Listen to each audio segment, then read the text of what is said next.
Hello, everyone, and welcome to our question lab. Happy to have you guys here this evening. As you guys may already know, today we will be covering pulmonary pathology.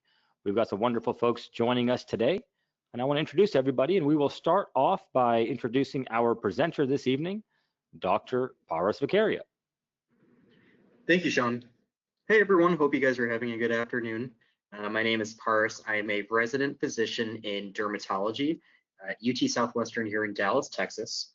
I originally graduated from pharmacy school and then went back home to Michigan to do medical school. I've now been with USMLE-Rx for a little under a year now, working as an Rx coach, which we'll talk a little bit more about later, but working as an Rx coach primarily with students, working with them one-on-one regarding the USMLE Step 1. Excellent. Thank you, Dr. Vicaria. And if you guys look at your question panel on your GoToWebinar control panel, you'll see a little question box. You guys can ask questions there, and our wonderful panelists will do their best to answer your questions. Our first panelist this evening is another one of our RX coaches, and that's Ari Stone. Ari. Hey guys, my name's Ari. I'm a fourth year at the University of Wisconsin. Wanting to go into ENT and been working with RX coach for a couple months now. Really exciting program. So nice to meet y'all. Excellent. Thank you, Ari. We also have joining us Jeff and Kate, and they will do their best to answer your questions in that question box. My name is Sean. I've been with RX Coach for a little over a year and a half. And like I said, we'll talk about RX Coach briefly this evening. Now that you've got a chance to meet us, we would like to meet you. So I'm going to ask you guys a question and give you guys a couple of seconds to answer. So you guys should see a poll opening up on your screen. So please take a moment to let us know, which exam are you currently preparing for? Step 1, COMLEX, your comprehensive assessment, Step 2, or your school exams. We'll give you guys a couple of seconds to respond.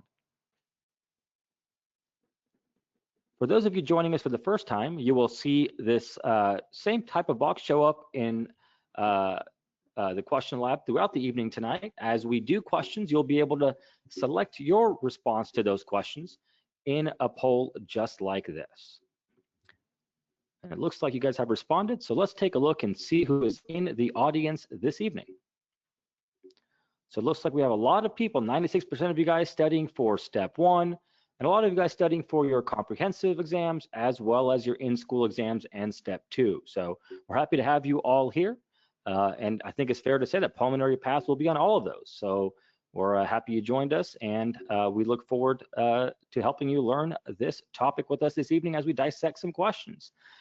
I know you guys answered one question about what exams you're studying. I'd like to ask you guys, when are you guys planning on taking Step 1, since that's what most of you guys are studying for? So please take a second to let us know. And this helps us plan our events and things that we do to help you guys along your journey. So please take a moment to let us know when you plan on taking Step 1.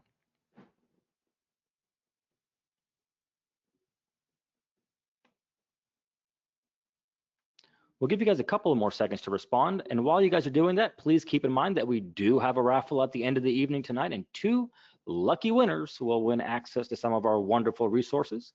We also have a very special offer that we'll go over. So make sure you guys stick around because you must be present to win. All right, looks like you guys have answered. Let's take a look. Looks like a lot of you guys are taking it towards the end of the year, with some people taking it here between July and September. Some of you guys next year, and some people aren't sure, which is completely fine. So we're happy you're here and thinking ahead. We like to do these question labs every evening to help you guys out, and we will be doing one next Tuesday, same place, same time, 6 p.m. Tuesday Eastern. And next week we will be covering micropharms, so pharmacology drugs that you see in micros, so antivirals and antibiotics and things of that nature. So we hope you can tune in next week at 6 p.m. for that. We talked a little bit about RX Coach. RX Coach is our new one-on-one coaching program. It's our one-on-one tutoring program. We'll talk more about it later, but Dr. Vicaria and Ari Stone, those that are with us today, these are some of our RX coaches. And the methodology that we're going to use today as we dissect these 4 questions is the same methodology that we use in our RX Coach program. So without much further ado, we're going to go ahead and get into the first question of the evening on the topic of pulmonary path. As you guys can see, the answer choices are covered up, and that is because the first step that we use in our process is to cover up those answer choices. And the reason we do that is because we do not want those answer choices to guide or dictate your thought process. And we certainly do not want you guys to see an answer choice that you're unfamiliar with, and that may end up causing you to panic a little bit as you read that stem and try to answer that question. So we'd like to cover up those answer choices. I've gone ahead and done that for you here. After that, we'd like to read the lead-in or the last sentence, so we're going to do that now. Which of the following is the mechanism of action of the toxic agent that caused this patient's symptoms? Which of the following is the mechanism of action of the toxic agent that caused this patient's symptoms? And after we read the lead-in, we like to ask our students to tell us how many steps they think this question will require to come to the correct answer. So an example of a one-step question could be where they ask you, what is the diagnosis? An example of a two-step question could be where they ask you for the treatment for a diagnosis. And an example of a three-step question could be where they ask you for the mechanism of action for a treatment for a diagnosis. So with those examples in mind, I'd like you guys to input in the question box and let us know how many steps do you think this question will require. We'll give you guys a couple of seconds to respond.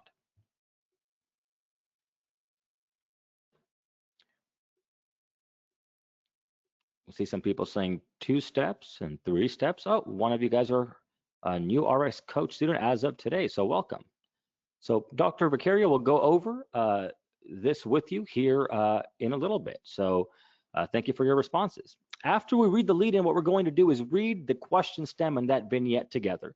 Now, in our coaching sessions, our coaches will stop you after every sentence and ask you, what's important? What do you want to highlight? What are you thinking? What's on your list of differentials? Since we don't have time to do that with you individually today because there's so many of you here, I'll pause briefly after every sentence and give you guys some time to gather your thoughts. So here we go. A 30-year-old man comes to the emergency department because of shortness of breath, dizziness, nausea, and vomiting. He says that his heart feels like it is jumping out of my chest. 2 hours earlier, he passed a burning house and stopped to help the residents evacuate. He reports inhaling a significant amount of smoke, but declined medical assistance at the scene because he thought his symptoms were temporary. He remembers that the symptoms started shortly after he entered the burning house. On physical examination, his pulse is 90. Respirations are deep and gasping at a rate of 30, and blood pressure is 80/60. The rest of the examination findings are unremarkable, with the exception of bright red vessels in both of his eyes and an unusual acrid odor on his breath. As part of the treatment plan, he is given hydroxycobalamin. And once we read that stem, we will read the lead-in again. Which of the following is the mechanism of action of the toxic agent that caused this patient's symptoms? Dr. Vicario. Thank you, Sean. So I think the first step, like Sean had mentioned, is trying to figure out how many steps we think this question could be. And I think looking at it, this is probably at least a 3-step question. I think 1, we need to figure out exactly what's going on. 2, we need to figure out, what is that potential toxic agent that they're talking about involved in this case. And then 3, obviously, the actual mechanism of action of that toxic agent. So I think this could be a nice 3-step question here. So let's go ahead and review those answer choices. Now, when we talk about answer choices and going over them, we like to start at the bottom. The reason we do this is because we don't want you to become biased by something you see early on, and working your way up from the bottom makes sure that you get through all the answer choices. So we're going to go ahead and do that now. Answer choice E, ribosome inhibition. D, inhibition of cellular respiration. C, inhibition of acetylcholinesterase. B, decreased blood oxygen carrying capacity. And A, cross-linking of IgE bound to the Fc epsilon receptor on mast cells. So go ahead, we'll give everyone a couple seconds to gather their thoughts. Sean's going to go ahead and open up the poll. Please select the answer choice you think is correct, and we'll talk about it in just a few seconds. Excellent. Thank you, Dr. Beccaria. So I see a lot of people responding, and they're on the right train of thought here in the question box. This is definitely a high yield topic and one you're likely to see on at least one exam throughout your career. So definitely pay attention. We'll give you guys a couple of more seconds to respond, and then we will go over the correct and incorrect answer choices. So we'll give you guys a couple of more seconds. Remember, there is no penalty for guessing on test day, and certainly not one here tonight. So if you are completely unsure, don't worry and take your best guess, and we'll go over all of the answer choices here in a moment. All right, it looks like a lot of you guys have selected your responses. Let's see how you guys did. So it looks like 60% of you guys picked B, decreased blood oxygen carrying capacity, and 31% of you guys picked inhibition of cellular respiration. Let's see what the correct answer is. The correct answer is D, inhibition of cellular respiration. And 31% of you guys got that right. If you didn't get it right, don't worry. Dr. Beccaria is going to go over this question, the clues, as well as the correct and incorrect answer choices. Dr. Beccaria. Thank you, Sean. So this patient is presenting with a few things that they told us. Shortness of breath, dizziness, nausea, vomiting, and an acrid breath after recent smoke inhalation. Now, these symptoms in association with smoke inhalation suggest a diagnosis of poisoning with a specific toxic agent. Go ahead and post in that question box what you think that toxic agent may be, and we'll talk about it in just a second.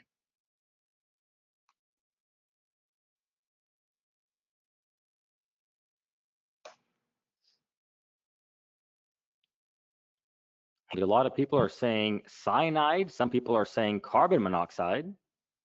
Looks like a pretty even split so far between the two, but a lot of people are saying cyanide. Great, yes, absolutely. Yep, thank you, Sean.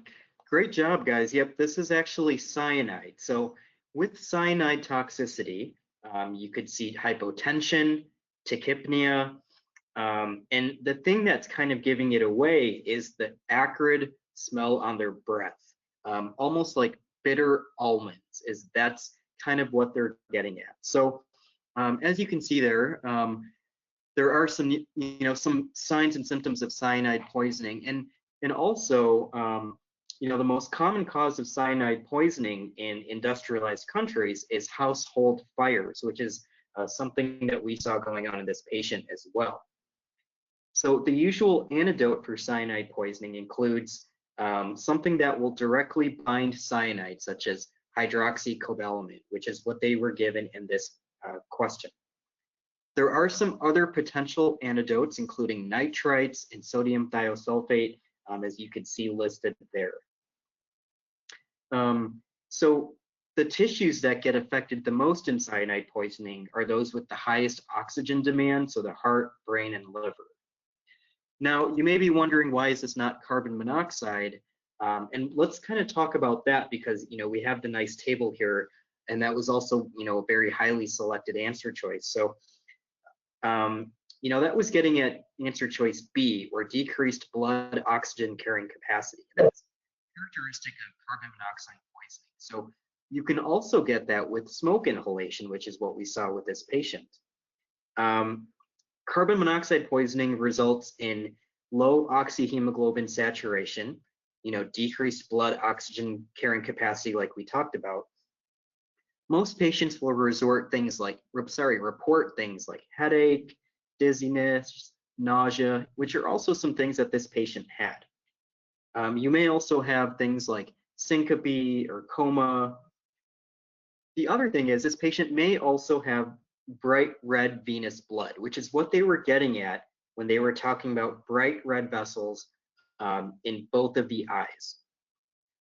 The key thing here, though, that makes this more cyanide and less carbon monoxide is that acrid smell on the breath. There's really nothing about carbon monoxide poisoning that would have any changes like that in your breath, a bitter almond odor.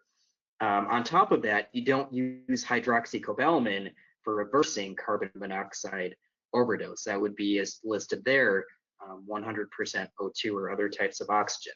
So that's kind of why carbon monoxide poisoning is an incorrect answer.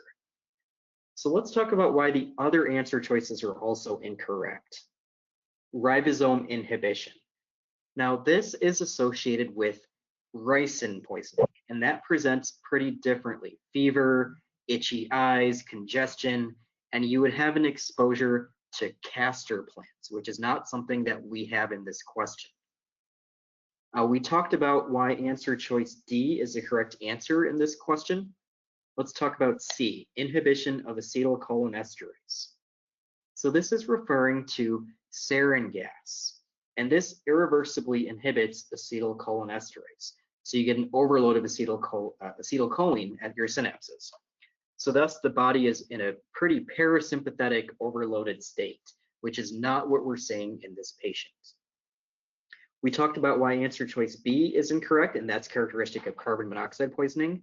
So lastly, we'll talk about answer choice A, cross-linking of IgE bound to the receptor Fc epsilon R on mast cells. This is the mechanism of anaphylaxis, which can cause a few things, obviously respiratory compromise, vasodilation, low blood pressure. And although this patient does have unstable vital signs, that acrid breath odor is not consistent with anaphylaxis as well. So that was kind of the main clue here. So the takeaway is that one, you can get a lot of types of these questions where it's a toxin and you need to know the antidote, and even a step further like the mechanism of the antidote. But when you're trying to differentiate a lot of these toxins and toxic agents, look for those key subtle clues that are going to help differentiate between some of the common presentations like carbon monoxide poisoning and cyanide poisoning. Excellent. Thank you, Dr. Beccaria. And that is definitely a high-yield topic, knowing the difference between cyanide and carbon monoxide poisoning. So this is a great question, and I hope you guys learned something from it. I know 31% of you guys got it right, but hopefully 100% of you guys will get it right when you get this topic next time. Let's move on now to our second question of the evening. Once again, as you guys can see, the answer choices have been removed. That is by design, as I mentioned before. For those of you just joining us, we always have our students as part of our methodology as we approach questions.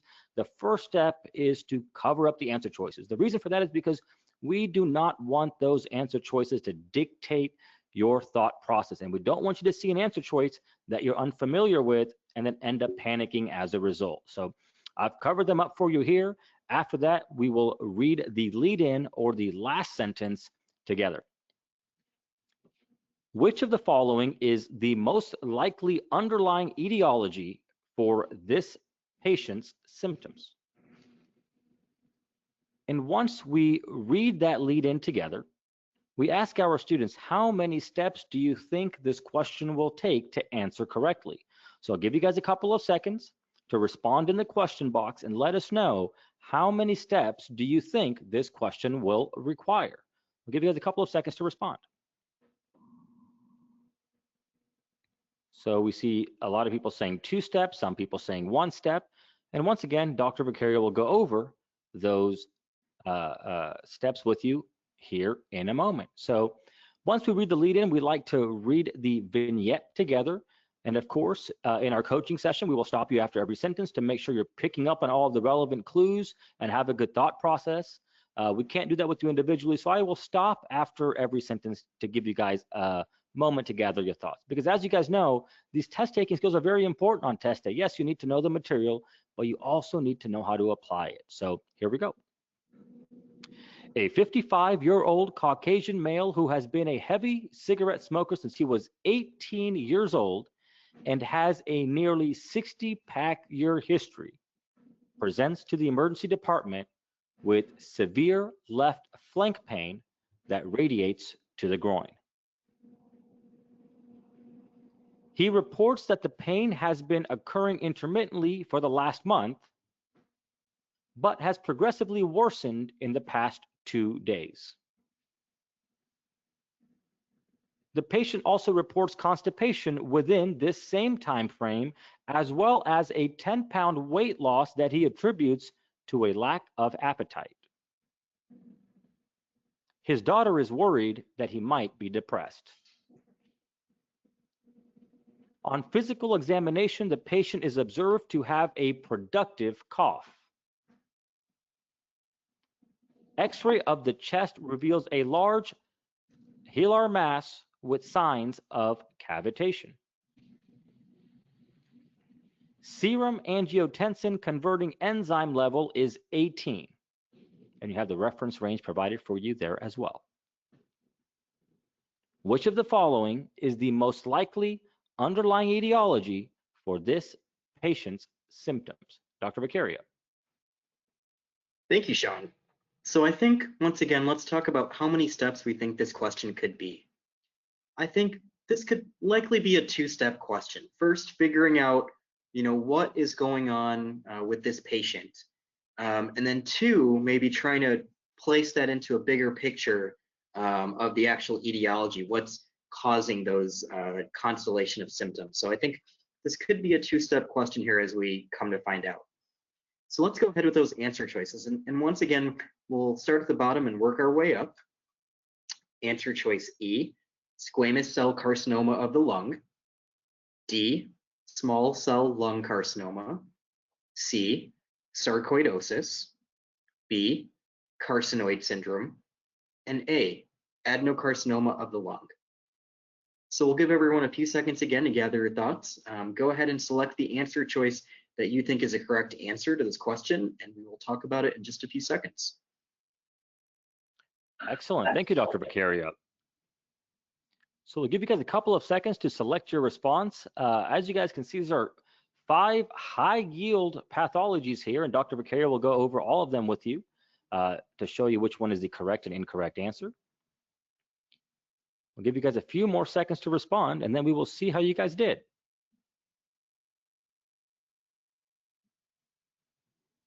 Looks like a lot of you guys are starting to vote. We'll give you guys a few more seconds, and then we will go over the clues in the question as well as the correct and incorrect answer choices. Excellent. So let's see what you guys came up with. Looks like 47% of you guys picked squamous cell carcinoma of the lung, and in second place was small cell lung carcinoma. Let's see what the correct answer is. The correct answer is E, squamous cell carcinoma of the lung, and 47% of you guys got that correct. So very well done. For those of you who didn't, let's turn it over to Dr. Beccaria so he can explain it to us. Thank you, Sean. Nice job, everyone. Great job with this question. As you can see here, Sean has pulled up a nice table from first aid looking at squamous cell carcinoma of the lung. And as you can see, the central is referring to the location where you would see that. And we'll talk about that in relation to this patient in just a second. Furthermore, you can see cavitation, and you can see patients who have smoked or have heavy cigarette usage in their past. Furthermore, hypercalcemia is something. So you can see that they're trying to get you at a mnemonic or a helpful way to remember this squamous cell carcinoma with the capital C. And hypercalcemia is from the production of parathyroid hormone-related protein, or PTHrP, one of the paraneoplastic syndromes of squamous cell carcinoma. So now let's go back to this question knowing this information. So this patient presented with a productive cough, weight loss. They told us there was a large hilar mass with cavitation and a very strong history of smoking. So first, immediately off the bat, probably thinking of some type of lung cancer. Now, as we mentioned, squamous cell carcinoma is associated with the paraneoplastic syndrome, specifically the production of PTH-RP, which can cause hypercalcemia. Can you guys name some of the signs and symptoms that you would see in a patient with hypercalcemia? Go ahead and open up that question box and post what you think would be some signs and symptoms that you could see in a patient with hypercalcemia.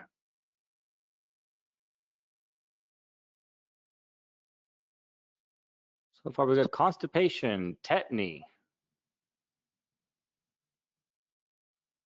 loss of appetite, recurrent renal stones, QT prolongation.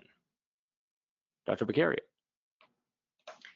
Thank you, Sean. Yes, absolutely. Great job, guys. So there is a nice little helpful way to remember the signs and symptoms of hypercalcemia. Stones, thrones, groans, and psychiatric overtones, or stones, groans, and psychiatric overtones. Now, they told us the patient in the vignette has left flank pain that radiates to the groin. That's likely getting at him having kidney stones. They also told us that this patient has constipation. Again, likely getting at hypercalcemia. They also told us that the daughter is worried that he might be depressed. That's getting at the psychiatric overtones. So all of these constellations of signs and symptoms suggesting hypercalcemia suggest that this is probably a paraneoplastic syndrome of PTH-RP, which is step 1. Then step 2 is knowing that that's associated with squamous cell carcinoma of the lung, or answer choice E.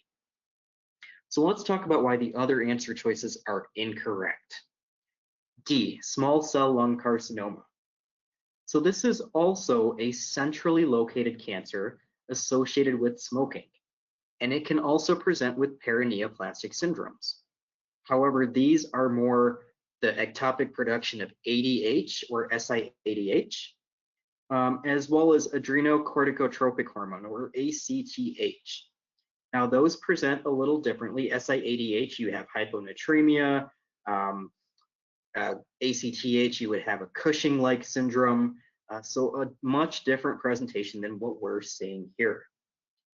Furthermore, cavitations are not usually part of small cell lung carcinoma, so likely an incorrect answer here. C, sarcoidosis. So again, keep in mind your demographics. This is a 55-year-old Caucasian male. Sarcoidosis, usually you see in young African-American females, and they'll present with cough, dyspnea, and importantly, bilateral hilar adenopathy. We're not told that. They did an X-ray and they didn't tell us anything about bilateral or hilar adenopathy. Furthermore, although it's not very sensitive, you can have elevated ACE levels or angiotensin converting enzyme levels, which are normal in this patient. So things that are kind of pointing away from sarcoidosis are the demographics, the lack of signs and symptoms, nothing on chest X-ray, and then a normal ACE level. B, carcinoid syndrome. So that presents with cutaneous flushing, diarrhea, bronchospasm, and these are neuroendocrine tumors that usually arise from the GI tract. This patient is not really presenting with flushing, diarrhea, and so this is a unlikely answer choice. And then lastly, A, adenocarcinoma of the lung. This is actually the most common lung cancer in both non-smokers and smokers, but as you guys probably remember, it is peripherally located. Furthermore, chest X-ray would show more hazy infiltrates rather than what we saw in this patient. So likely an incorrect answer as well. So as you can see here, this was actually a very nice question of kind of working backwards. So not asking you what would you see in a patient with squamous cell carcinoma, but they're giving you hypercalcemia, hypercalcemia, hypercalcemia, and you need to figure out what is going on, how do they have that, and then work your way backwards to squamous cell carcinoma. So these are various ways that the USMLE Step 1 are going to ask you these types of questions. Excellent. Thank you, Dr. Beccaria. Once again, another high yield topic. All of these answer choices are going to be high yield for you. So I'm glad we got a very nice and clear explanation from Dr. Beccaria on these different pathologies. Now, I know we mentioned RX Coach before, so I want to take a minute just to tell you guys about it. RX Coach is our new one-on-one tutoring program that's had a lot of success with our students. What we'd like to do is we'd like to start you off with a 160 question assessment, and we evaluate that assessment to gauge your strengths and weaknesses and then come up with a personalized study plan. Everybody learns differently. Everybody has different strengths and weaknesses. And once you learn that material, every student applies that material differently.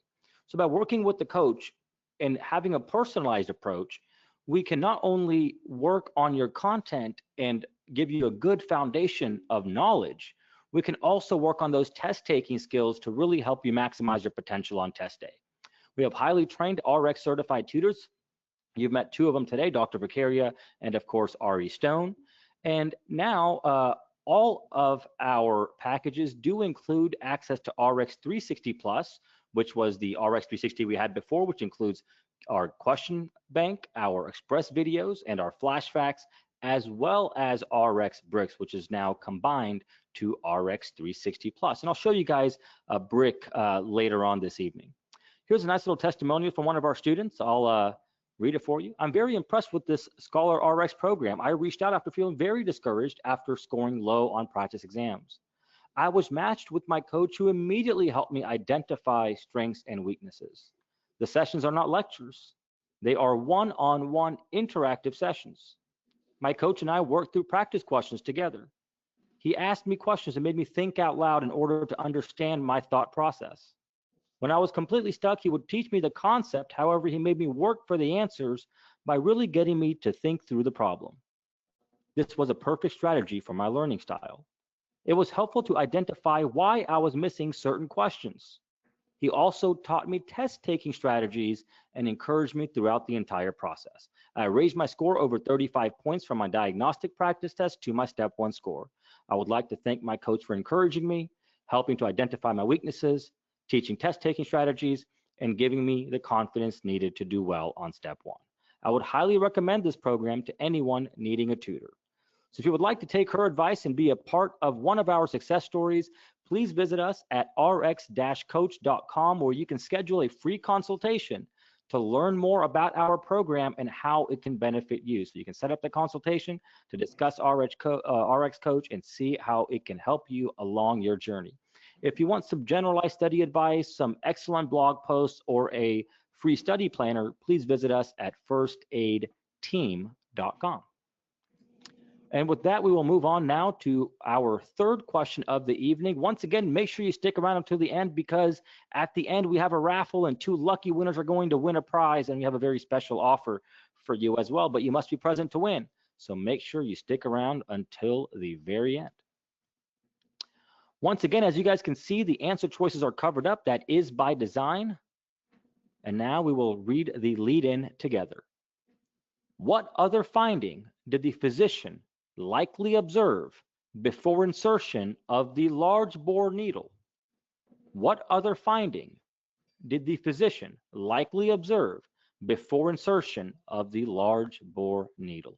We'll give you guys a couple of seconds to respond in the question box and let us know how many steps do you think this question will require. We'll give you guys a couple of seconds to respond.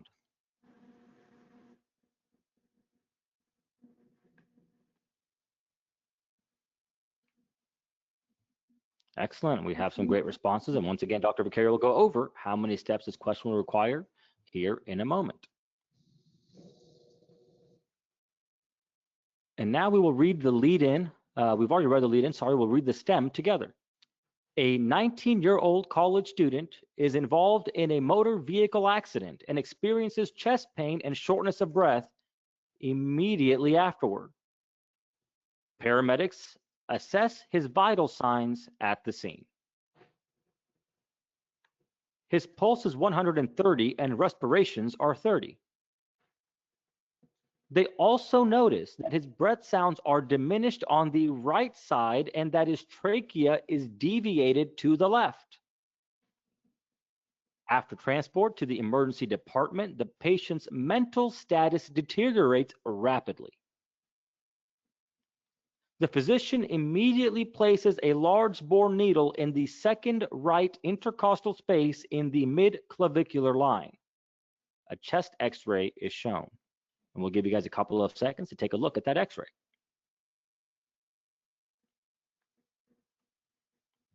What other finding did the physician likely observe before insertion of the large bore needle? Dr. Beccaria.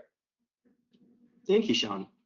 So again, let's figure out how many steps we think this question could be. You know, I think one, we need to figure out exactly what's going on. What is the diagnosis? And we're going to use all those different signs and symptoms and imaging to come to that answer. And then once we know that, we need to know what else you could see in that disease or syndrome or whatever this is. So probably a two-step question here. So let's go to those answer choices and see what we have. Answer choice E, pulsus paradoxus. D, muffled heart sounds. C, metabolic alkalosis. B, jugular venous distension. And A, dullness to percussion.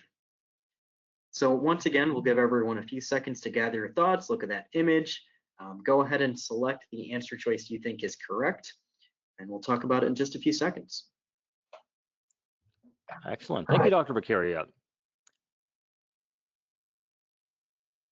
I can see some responses coming in. We'll give you guys a couple more seconds to respond. Remember that there is no penalty for guessing on test day, so do not leave any questions blank. Take your best shot. Just like here this evening, if you aren't sure what the answer is, take your best shot. We're going to go over the correct and incorrect answers here in a moment. A friendly reminder that next Tuesday at 6 p.m. we will be covering microbiology pharmacology, Tuesday 6 p.m. Eastern, so make sure you tune in for that. And it looks like a lot of you guys have submitted your responses. I'll give you guys a couple of more seconds. All right, and let's see what you guys came up with. So it looks like 30% of you guys picked JVD or jugular venous distension, and 29% of you guys picked dullness to percussion. With in third place, we have muffled heart sound. So let's see what the correct answer is. And the correct answer is B, jugular venous distension, and 30% of you guys got that question right. So well done to those of you who got it. Those of you who didn't, don't worry, Dr. Beccaria is going to go over this now so you guys can get it right on test day. Great job, guys. Yes, so first, obviously we talked about the first step. So this young man is coming in with chest pain, tachycardia, shortness of breath, and tachypnea after being involved in a motor vehicle accident. We also got some other signs, some imaging. So let's try to figure out step number one. What do you guys think is the diagnosis? What do you think this 19-year-old student is presenting with? Go ahead and post in the question box what you think they're presenting with, and then we'll talk about it, and then we'll take it to that second step.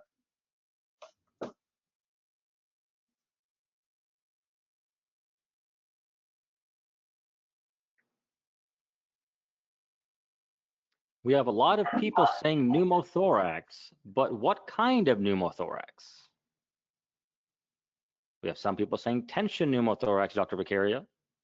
Great job. Yes, absolutely. This is a tension pneumothorax on their right side. And if you look at that image, you can kind of see that there is a nice area of dark, almost, you know, in simple terms, just more dark black on that right side of the lung that's indicating hyperresonance or trapped air, basically. And that's going to be pushing some of the things in that mediastinum towards the left side.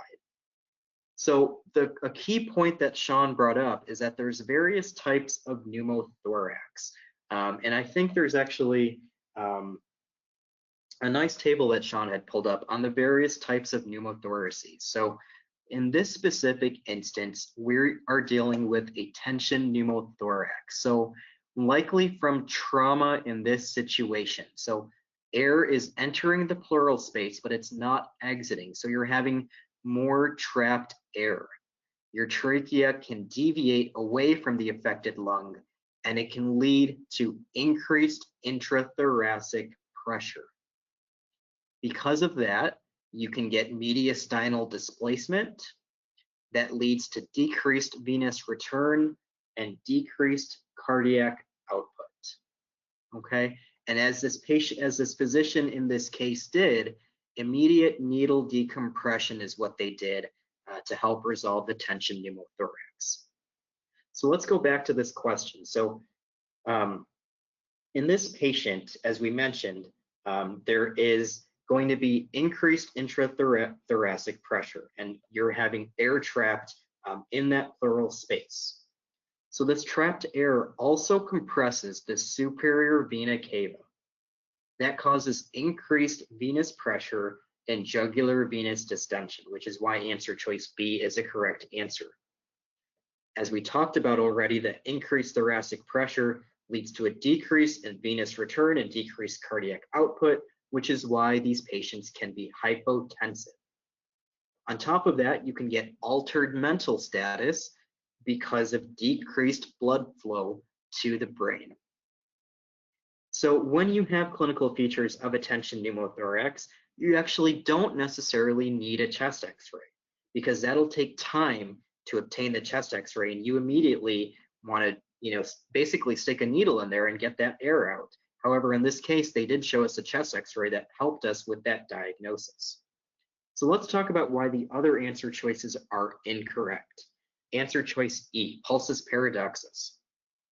So this is a drop in the amplitude of systolic blood pressure by more than 10 millimeters of mercury during inspiration.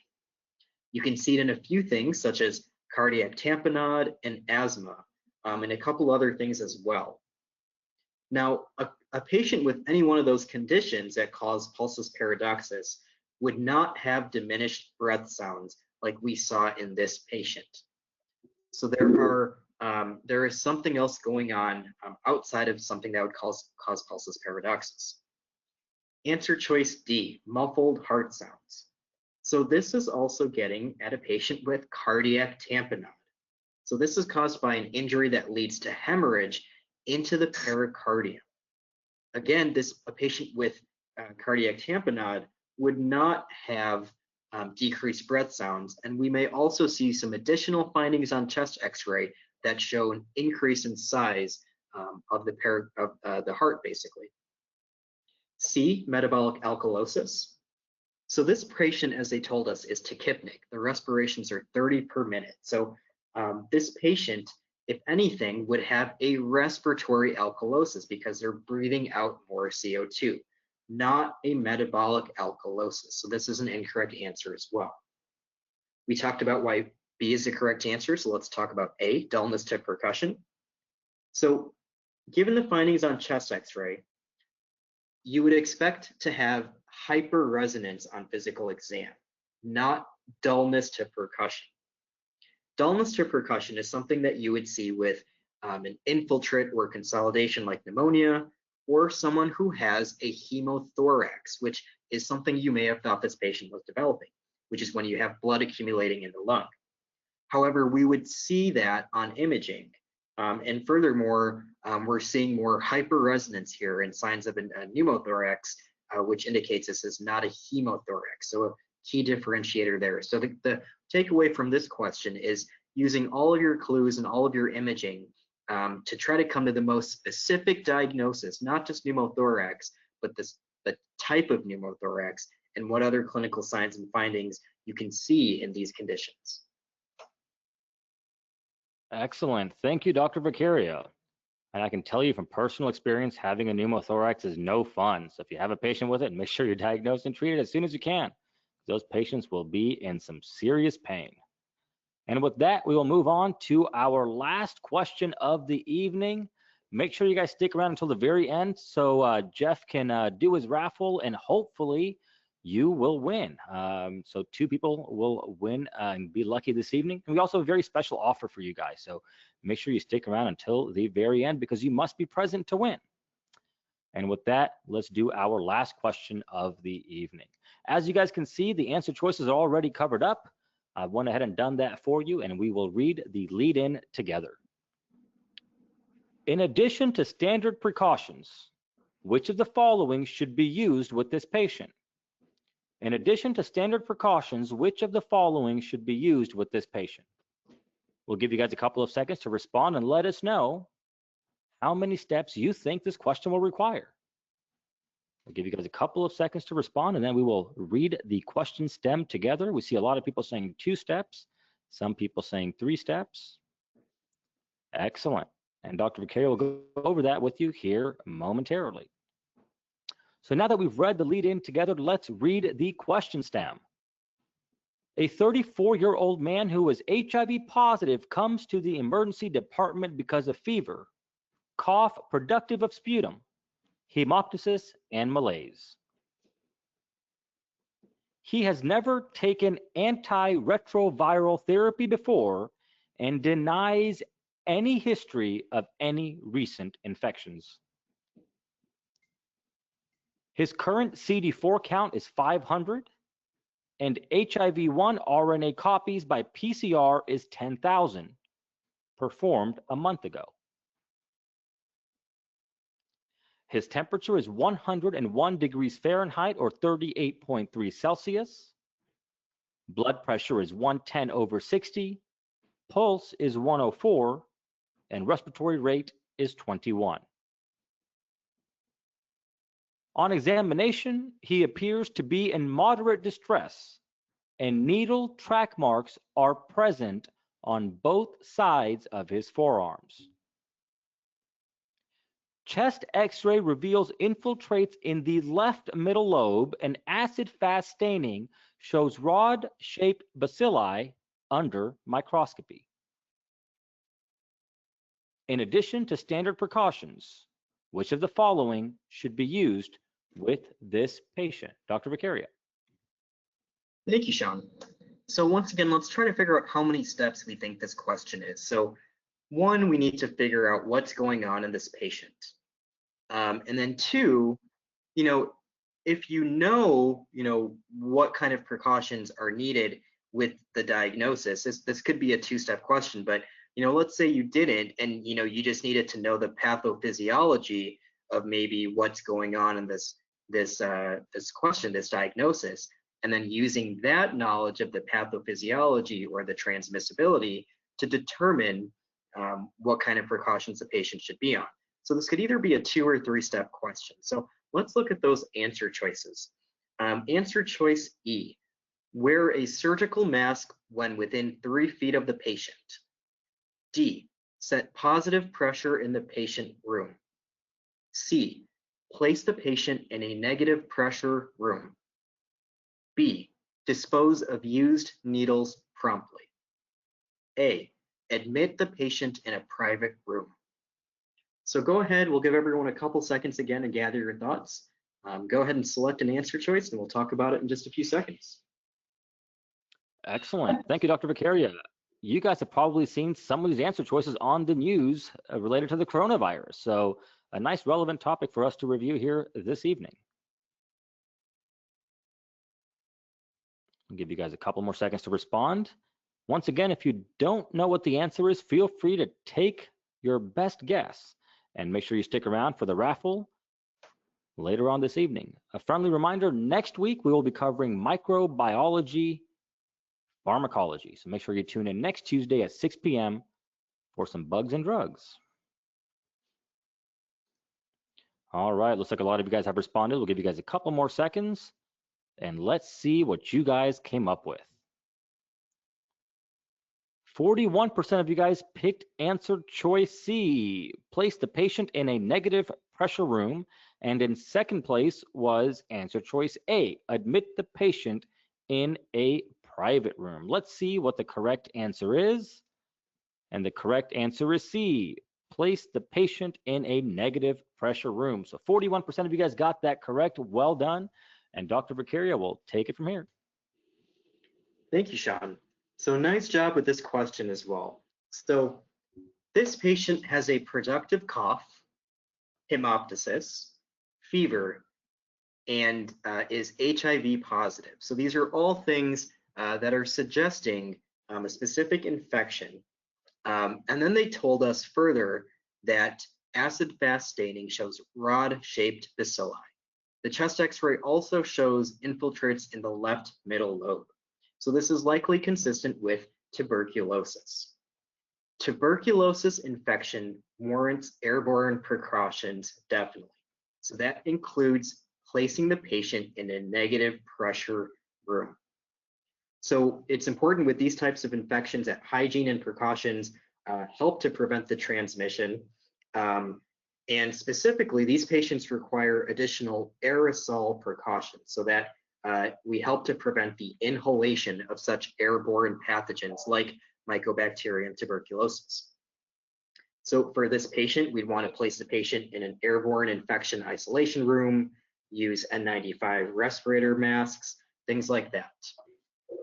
Now, there are a couple other infectious agents, infectious processes where we would also want to place the patient in a similar negative pressure room or use similar precautions. Do you guys know what some of those other infectious agents could be? Go ahead and post in that question box some of those that you know, and we'll talk about it in just a second. Excellent. Thank you, Dr. Beccaria. We'll give you guys a couple seconds to respond, and then we will demo a brick for you and then do our raffle and give you guys a very special offer. So we'll give you guys a couple more seconds to respond. We've got people saying Ebola and COVID, aspergillosis. Yes, absolutely. Corona. Great job, guys. Yes, definitely Corona or COVID-19. Smallpox is one that we haven't had to deal with. Ebola is something we dealt with a few years ago. SARS as well. Unfortunately, we've been having to deal with these, but great job. Those are things we definitely need to be on the lookout for with these types of questions. So let's talk about the other answer choices. Wear a surgical mask when within 3 feet of the patient. So this is true when a patient requires droplet precautions. So pertussis, influenza, Neisseria meningitidis, those are all droplet precautions. However, in patients with TB and these other infections we talked about, those patients need aerosol precautions, and that requires an N95 respiratory mask, not a surgical mask. Answer choice D, set positive pressure in the patient room. This would actually increase the risk of transmission of this patient's infection out of the room because it is something that is an airborne pathogen. You may be wondering why even do positive pressure? What is the indication for that? Well, some patients who are severely neutropenic, who are at a really big risk of developing an infection, their rooms are set at positive pressure to try to keep airborne pathogens out of their room. Answer choice C we talked about is the correct answer. B, disposing of used needles promptly. So this is actually true regardless of any patient's infectious or non-infectious state. This is just part of standard precautions. So that is actually considered standard precautions and not the correct answer here. A, admit the patient in a private room. So again, this patient should not be placed in a private room as we talked about. This patient would need to be in a negative pressure room. So not the correct answer. So as you can see, this is a different type of question. And these are some question types that you may be seeing more and more on step 1. So just keep these in mind. You're going to see a lot of these types of facts in first aid and in your reading. Try not to gloss over it and skim over it. These are fair game for your USMLE Steps exams. Excellent. Thank you, Dr. Beccaria. So once again, thank you guys for joining us. Let's hope you guys got something out of those question dissections. Let me now show you guys something that I think is amazing and a wonderful resource that all of you guys should really take advantage of. This is RX bricks. This is one of our bricks here on lung cancer, as we did discuss that earlier in one of the questions. As you can see, each brick starts off with learning objectives. So letting you know what you hope to learn from each brick. Then we have the content review, which is nice and organized. As you scroll down, you will see as part of your content review, we also do incorporate a nice little summary for what you should have learned from each brick, as well as practice questions. Now, these practice questions you will have to get right in order to see the explanation.